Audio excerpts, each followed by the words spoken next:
Hey there folks, welcome to Spectrum Pulse. We talk about music, movies, art and culture, and this is Billboard Breakdown.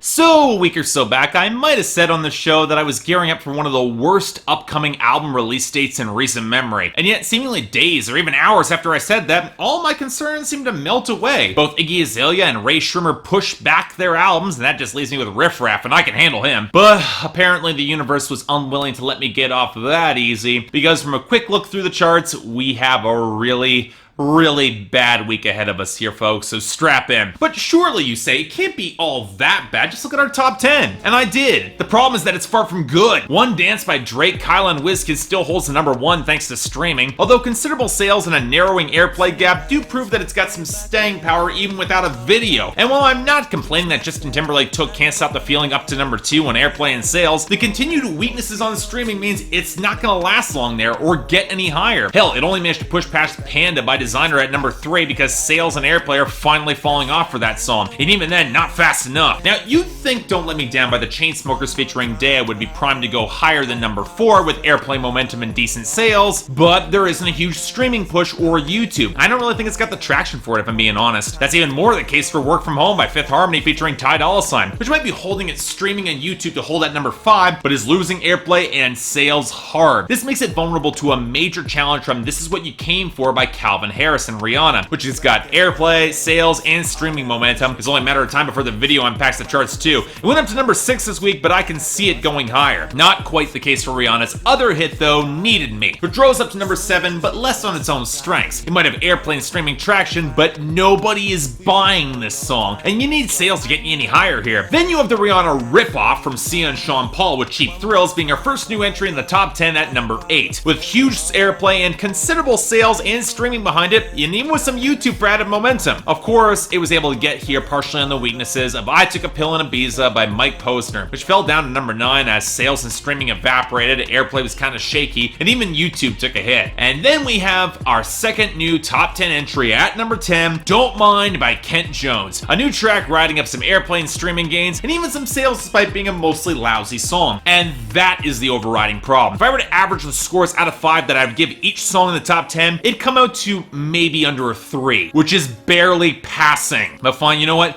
That's a top 10. You can't always expect quality to rise to the top. What fell out of the charts this week? What went down? Well, of our dropouts, it's more of a mixed bag. I didn't like Middle by DJ Snake and Bipolar Sunshine or Snapback by Old Dominion, but along with them, they took out Formation by Beyonce, Youth by Troye Sivan, Mind Reader by Dustin Lynch, and My Church by Maren Morris. That's not a net positive. At least there are losing entries for kind of weaker songs, as Might Not by Belly and The Weeknd flops down to 96, and Messing Around by Pitbull and Enrique Iglesias loses momentum to 77. Along with 2 debuts from last week, with For Free by DJ Khaled and Drake sliding down to 40, and Treat You Better by Shawn Mendes dropping hard to 63. Thank God. But it's a little bit less good when you consider our returning entries and gains, which in the former category, we got a considerable chunk. And it's not really a good sign when the best of those returning entries are probably Different for Girls by Dierks Bentley featuring Elle King at 99, or maybe Him for the Weekend by Coldplay with Beyonce on backing vocals who are outshining everyone else here at 88. The rest? Well, apparently the charts are lacking in some acoustic passive aggression, so We Don't Talk Anymore by Charlie Puth featuring Selena Gomez came back to 86. Schoolboy Q's lousy choice of lead-off singles went with That Part by Kanye West went up to 76, and bizarrely, Shakira bounced back to 70 with Try Everything. Shame the song has nearly none of her characteristic personality, but what do you expect at this point with the charts right now? In our gains, the quality's even shakier. On the one hand, I'm not complaining at all that Church Bells by Carrie Underwood is picking up traction to 48, or that Close by Nick Jonas and Tove Lo recovered up to 14 off of his album release, even if the album wasn't all that good. Hell, even though I'm still not entirely on board with the song, I'm kind of okay with Never Be Like You by Flume featuring Kai going up to 36. But the rest of our gains, they're crap. The least bad being One Republic going completely off the rails with Wherever I Go, which went up to 64. Still better than Gold by Kiara, because apparently making a YouTube poop masquerading as a mediocre pop song is enough to get you charting up to 67. But worst of all, we've got the sudden boost from Me Too by Meghan Trainor rising up to 18, because for some reason it now has airplay and sales traction. Can we not have this become a hit, people? I'm starting to run out of space for my prospective worst list of 2016, and we're only halfway through the year. That's a problem. But folks, where things look truly awful are in the majority of our new arrivals. So might as well start off with number 98, Toothbrush by DNCE. Toothbrush at my place. We don't need to keep it hush. You could leave a toothbrush at my place.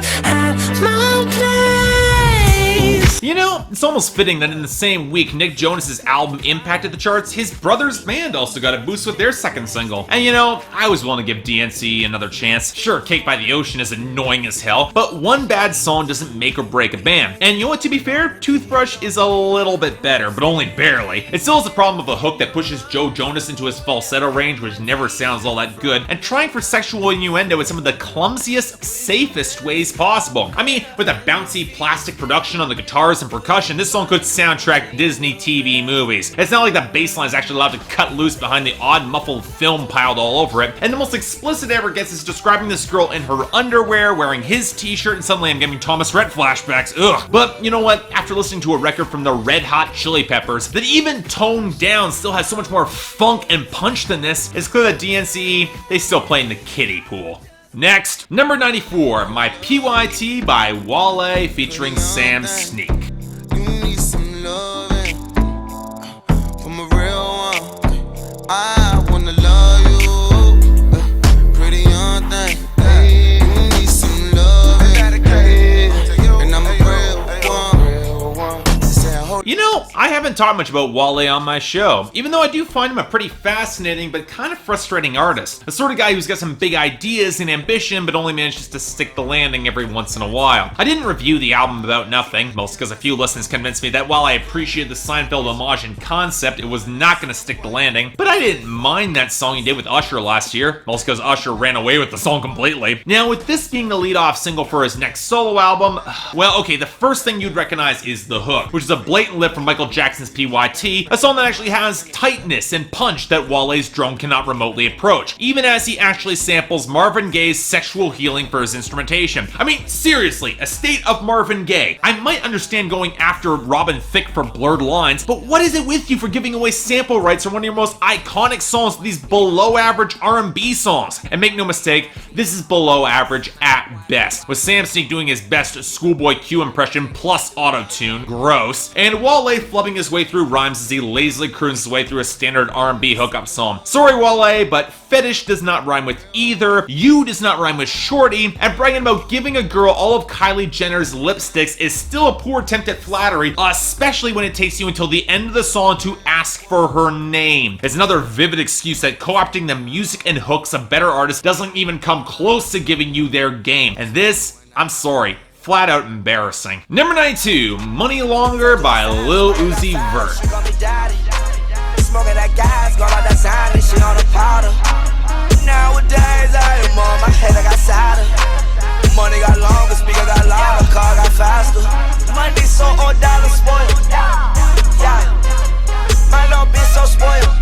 Oh, I have not been looking forward to this. I admit my exposure to Lil Uzi Vert has been sparse. I first heard him on A$AP Ferg's last album, but on the very worst track there. But apparently he's a Philadelphia MC who's been churning out mixtapes, with this being his first charting single in the Hot 100 off of his fourth tape. And it's kind of tricky to describe his unique sound. Basically imagine someone hopping on Young Thug's vocal affectations with a more nasal voice and more auto-tune, your standard bassy trap beat, and an oily synth line that might be one of the most aggressively headache-inducing melodies that I've heard all year. And wow, talk about some bad bars here. His verses are some of the laziest connecting rhymes you're gonna hear, and any rapper feels the need to reference Chris Brown's Loyal, and then follow through with the second verse where the only things that aren't lasting are his relationship with this girl and his erection. Seriously, people? American public, if you want a double XL freshman that actually has some charting success, you could have had Anderson .Paak or Denzel Curry, and you pick this guy? Because this is complete garbage. And knowing all our luck, this is probably gonna end up being a hit. Next, number 90, Sweatshirt by Jacob Sartorius. And you can tell your friends we'll be together till the end. Girl, you can wear my sweatshirt, 'cause you're the only one I hold, and I don't want you to be cold.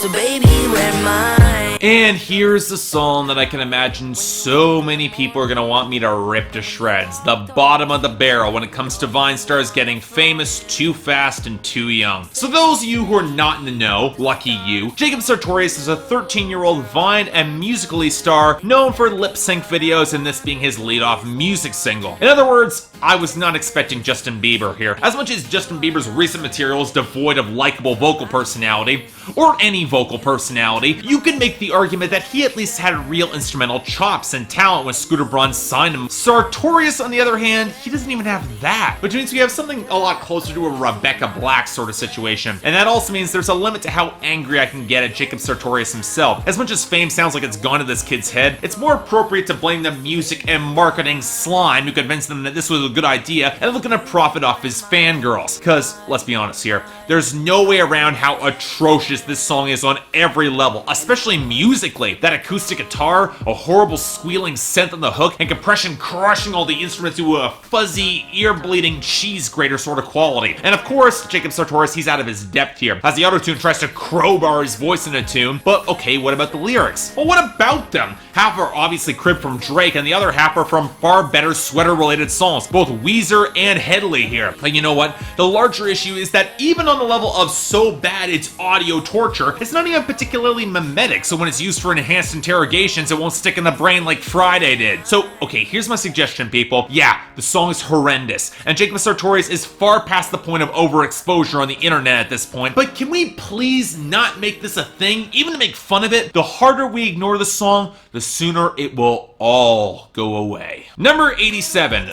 Broccoli by D.R.A.M. featuring Lil Yachty. I know your baby mama fond of me. Goddamn. All she wanna do is smoke that broccoli. Goddamn. Whispered in my ear, she tryna leave with me. Goddamn. Say that I can get that pussy easily. Goddamn. Say that I can hit that shit so greasily.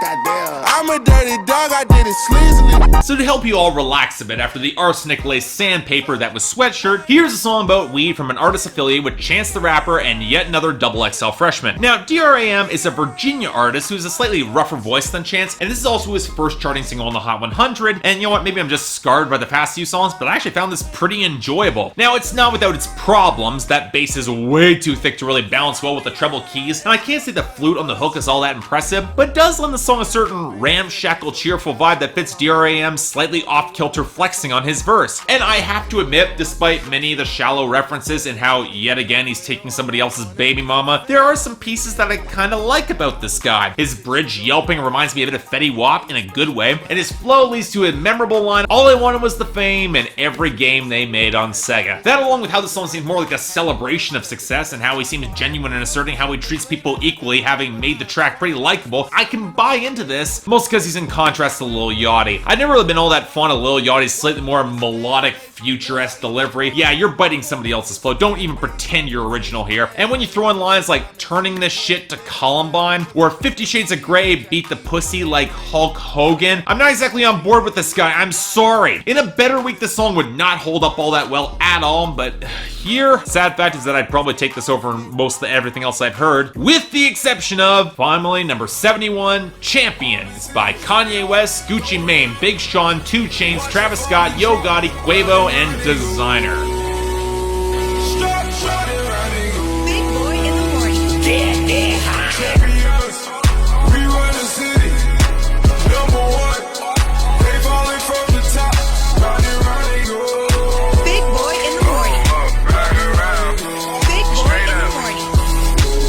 So I think I've mentioned in the past that you don't tend to hear a lot of posse cuts in the charts, mostly because they tend to run a little bit long and they aren't exactly mainstream friendly, more for hip-hop junkies who are psyched to see a bunch of spitters trying to show each other up. And yet with this being our lead-off for Kanye West's second good music compilation, Cruel Winter, because you know, Cruel Summer was totally not an underwhelming letdown, here's my first question. Where's the Pusha T feature? Kanye, were you really that scared that he'd show up everybody else on your label? Because he probably would, because it's a little bit alarming how many whack lines show up in most people's verses here. Quavo actually starts things off pretty well, and then this song has one huge benefit. It's a fuzzed out hook from Travis Scott and later Desiigner. It plays really quite well against the huge buzzy synths and bass. It's got more impact than you would expect. And hell, even despite Kanye dropping into a staccato flow in the second half of his verse that really is not all that good for his voice, he's got the sort of wild energy that kind of works for a song like this. Energy that neither Gucci Mane or Big Sean can effectively maintain. And sure, Big Sean's verse is okay, even if I've never liked his verbal pile-up of a flow, but bragging about buying your girl a Honda CRX, a car that's probably 25 years old and unlikely to be functional, that's not cool, Big Sean. And 2 Chainz verse is even worse. Seriously, in that hoe's mouth like a toothpick. It's that small, titty boy. And why the hell are you wearing pajamas to a steakhouse? He at least had that snowball effect line that I kind of like, which is more than I can say for Yo Gotti. Dude, you've been waiting to work with Kanye for years now, and you throw in the line, way more shit than a pamper? And then we have Gucci Mane's basic flow to end out the song where he tries to rhyme cram with crown, and I'm sorry, I'm done with this. But here's the thing. This week is bad enough that despite even all of that, I'm still giving it to Champions by Kanye West and his posse for the best of the week. It at least has a hook and roughly 3.5 artists who can pull something together, with honorable mention going to Broccoli from D.R.A.M. and Lil Yachty. It had its problems too. Dishonourable mention in the worst of the week on the other hand, yeah, as much as Money Longer by Lil Uzi Vert makes me angrier against the minor cataclysm that is Sweatshirt by Jacob Sartorius, yeah, Lil Uzi Vert's getting the dishonorable mention, which is kind of a pass, I guess. Please, folks, for the love of God and everything holy and unholy, can we please get a better week on the Hot 100? Because till next time, I'm Mark, you're watching Billboard Breakdown on Spectrum Pulse, and I'll see you next time.